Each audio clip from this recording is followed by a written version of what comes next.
Hello, welcome to Papa Nick's Music. I am, as always, your host, Papa Nick Lewis, and today we're doing another album review. Um, because, strangely enough, one of my favorite artists has released an album. 2 weeks ago, in fact, on November 24th, Joe Jackson released Mr. Joe Jackson Presents Max Champion in What a Racket. Um, as soon as this thing dropped, ooh, he's using the lingo. As soon as this thing was released, I immediately streamed it and plunked down my money to get a physical copy of it. It took a couple of days for it to get here, but and I've listened to it several times since then. Overall, it's an interesting album. We got some stuff to talk about. Before we get into the album, though, subjectivity notice.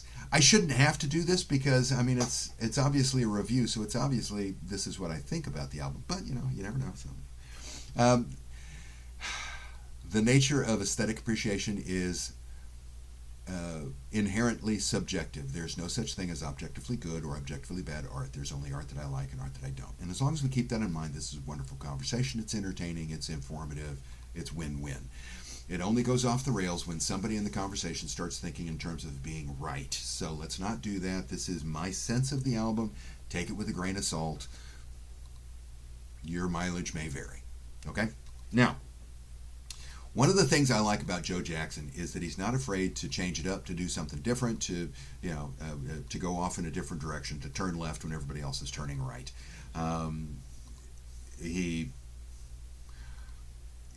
the one, two, three, fourth album that he released after three straightforward pop albums, he went off on a side tangent, and did an album of swing music from the 40s. And then he went back into pop, and then he went off and did an orchestral album, and then he came back, and then he went off and, he's always going off in different directions, doing different things, which I admire the hell out of. I think he's a fantastic songwriter. I think he's a fantastic musician. I really like Joe Jackson. And this is a left-hand turn. He's been doing fairly typical for him pop for his past few albums. This is an homage to /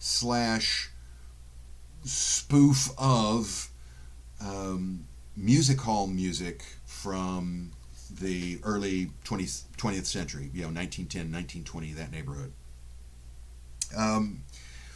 We don't really have, here in the States, we don't really have a direct analog, okay? The closest we've got is vaudeville, and vaudeville's not quite the same, but, yeah. In Britain, music halls were big. In the think classic Broadway shows and vaudeville jammed together. And think like Rodgers and Hart and the Marx Brothers. Smash that together. As far as I could tell, that's British music hall music. But it was stunningly popular, and that's the fiction we have in this. The construct of this album, the concept of this album is that Joe Jackson has found sheet music that was written by Max Champion, who was a very noted, celebrated music hall composer and performer. And so he's rescued the music.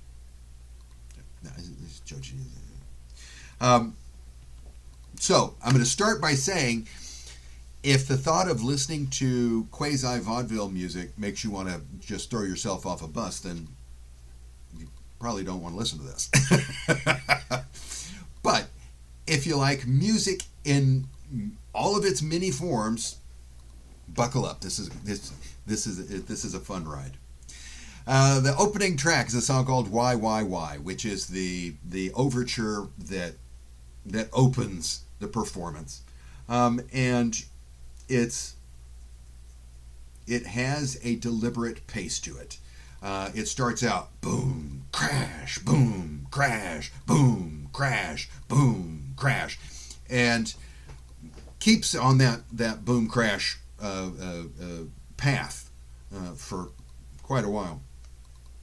When I the first time I listened to the album, I got a little ways into this, and I'm thinking to myself, "Ooh, man, I hope something is coming here," because, and eventually you do start getting little bits of variety and little bits of little snips and little bits of melody and that kind of stuff. So it's not all boom crash, but it's close to all boom crash, and I understand the artistic decision to do that. This is the equivalent of us marching out onto the stage, so it's got to have that kind of boom crash sound to it. My note is it's a bit on the plodding side, intentionally so, but still.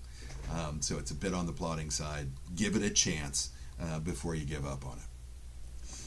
Which sounds like I'm raking it over the coals. I've given it my grade for it is a B, so I'm not saying it's a bad song. I'm just saying, temper your expectations. The second song is called "The Sporting Life." Nice bit of humor. It's a little bit on the long side. It could be tightened up just a touch, but overall, very good song. Good sense of humor to it. The third song is "Dear Old Mum, a London Irish Lament." And I will be honest, I am certain there are bits to the humor here that I'm just not picking up because I don't have the familiarity with the form that he's working with here. There are, particularly when it comes to Irish, English stereotypes that he's working from, that I'm not up on. So there is stuff here that I'm missing. I can tell that I'm missing stuff. That being said, there are a few funny bits in here. The reference to the number of siblings goes down as the song goes on, which I find very darkly humorous. But the song itself is a little on the boring side, and again, I think that's intentional. I think he's making a point, but my grade is a good solid C+, and it is one of two skippers for me on the album. Coming up next, we've got a nifty toe-tappy song. Monty Monday is Maltese. I'm a big fan of the comedy duo Stephen Fry and Hugh Laurie. One of my favorite comic sketch shows is A Bit of Fry and Laurie. If you've never watched A Bit of Fry and Laurie, do yourself a favor, check it out. It's fantastic stuff. They are very good comedians. And I bring this up because Stephen Fry and Hugh Laurie, one of the projects that they did together was an adaptation of P.G. Wodehouse's Jeeves novels. The series was called Jeeves and Wooster, and if you've never seen Jeeves and Wooster, give it a try. There's one that delves into blackface that is lamentable, but everything else, fantastic stuff. And one of the often occurring elements in their version of Jeeves and Wooster is that Bertie will have gone to a music hall performance. He will have seen a song that he likes, and he's bought the sheet music, and now he's trying to learn it on the piano because he's, and Jeeves is in the background rolling his eyes because this kind of music is beneath a gentleman of Bertie's stature. I bring all of this up because my reaction hearing Monty Monday is Maltese was, oh man, this sounds straight out of Jeeves and Wooster. This is a song that Bertie Wooster would love to be able to play. So I like it. 2 thumbs up for Monty Monday is Maltese.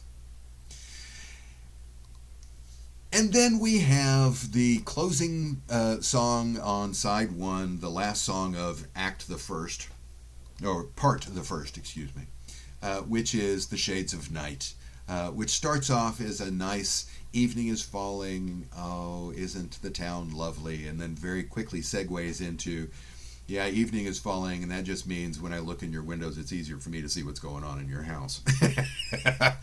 And there's some nice humor involved with that. So, The Shades of Night, very good song, funny song.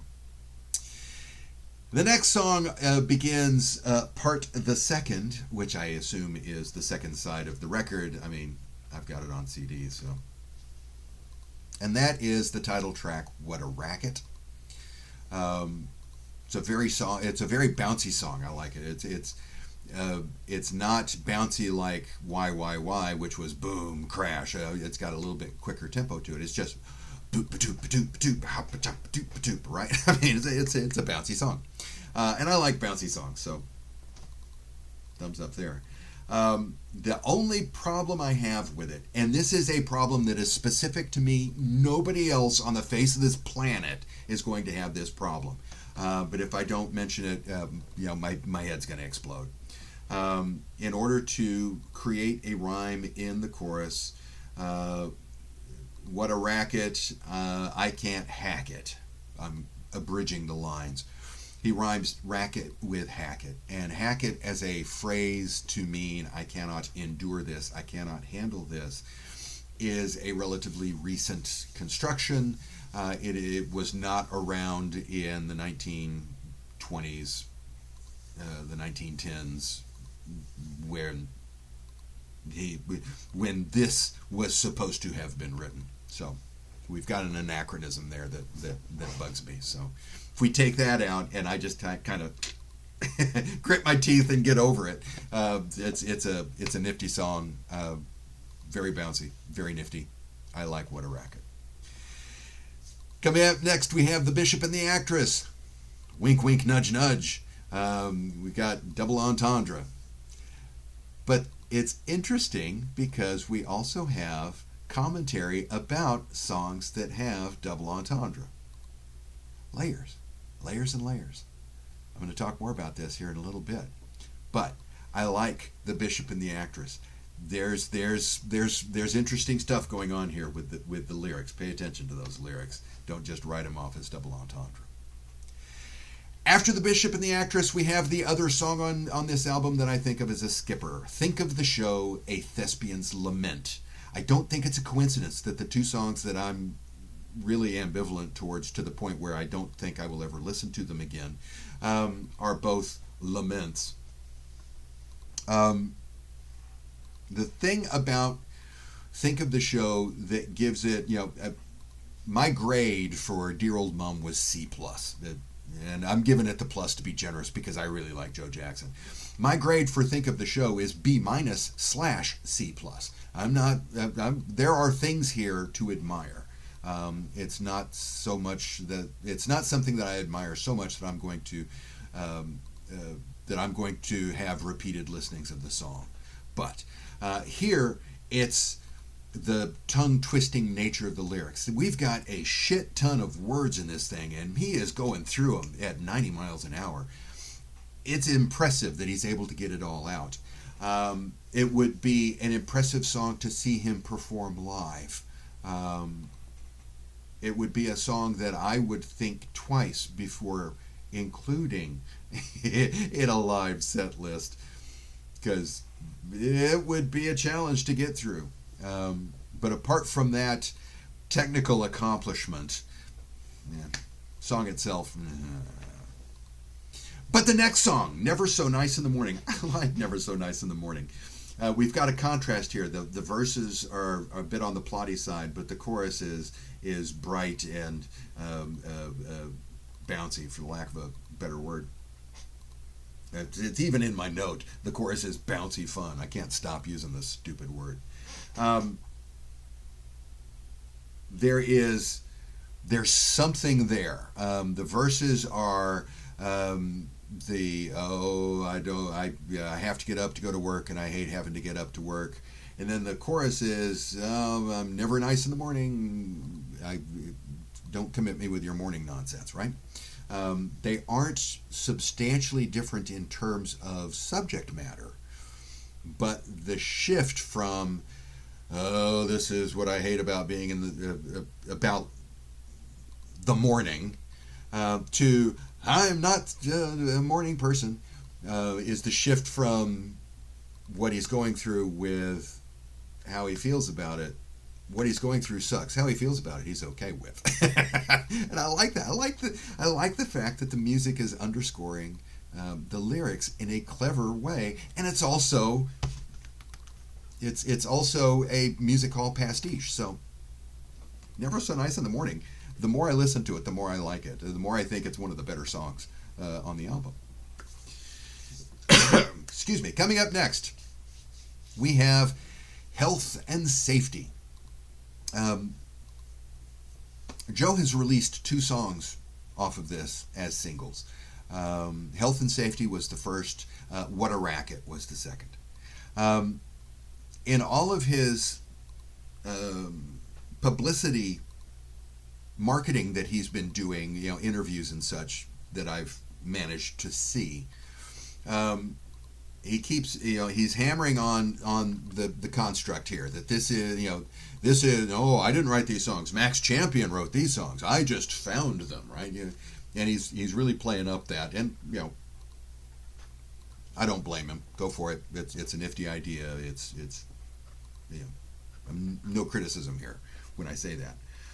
And one of the points that he makes is that Max Champion was such a good songwriter, that he was so visionary, that some of his songs, even though they were written in the 1920s, well, they seem like they were written today.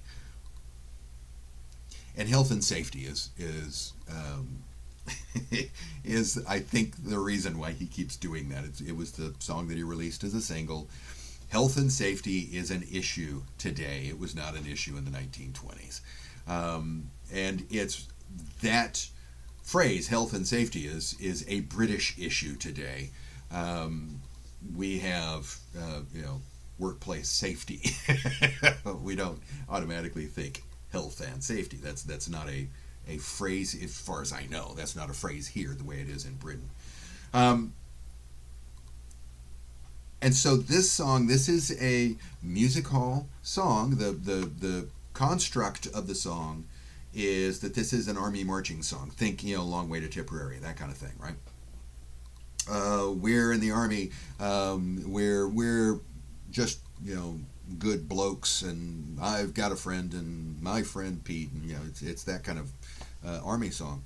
But it's a song about health and safety. It's a song about rules that we are given that we have to live by